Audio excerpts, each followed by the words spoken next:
का प्रोत्साहन निधी जो 50,000 दिलेला आहे तो फार कमी दिला गेला आणि त्यामध्ये मला असं वाटतं का प्रोत्साहन निधीमध्ये आम्ही त्यांना म्हटलं का जर मी 1.5 लाखाचं कर्ज माफ भरत असेल रेग्युलर, मी 1 लाखाचं भरत असेल, कोणी 3 लाखाचं भरत, त्या रकमेवर प्रोत्साहन निधी वाढवला पाहिजे.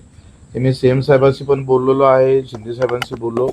दुसरा आहे हमी भावाचा आणि पेरणी ते कापणीपर्यंत सगळे कामं एमआरजीएसमध्ये व्हावं. मला वाटतं उदार मनानं सरकारनं या कर्जमाफीकडे पाहिलं पाहिजे. त्याच्यातले काट याला कापता येईल का, त्याला ठेवता येईल का, अशा भूमिका सरकारनं ठेवल्या तर मला असं वाटतं का अगर जेवाले बोलावलं तर मग पाणी देऊ का, मग थंड देऊ का, गरम देऊ, किंवा वाढू का नाही वाढू, जिलबी आहे बाबा एकच फेर वाढजो, दुसऱ्या फेरची व्यवस्था नाही, असं कंजूसी करू नये.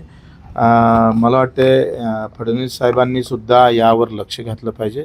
अगर देना है तो फिर पुरे दिल से, स्कूटी नको. हां बिलकुल स्कूटी पाहिजेच. आमदाराला कशाला कर्जमाफी पाहिजे, कलेक्टरला कशाला कर्जमाफी पाहिजे. शेतकऱ्याचं वर्गीकरण करणं फार महत्त्वाचं आहे. बिल्डर असणाऱ्या शेतकऱ्याला कर्जमाफी द्या. तुम्ही आता तुमचा मीडियाचा प्रमुख आहे, संपादक, त्याला तुम्ही कर्जमाफी देणार. शेतकरी आहे म्हणजे कोण आहे तो? नोकरी अधिकारी आहे आणि शेतकरी असेल तर त्याला कापा ना. आमदार आणि शेतकरी असेल तर त्याला कापलं पाहिजे.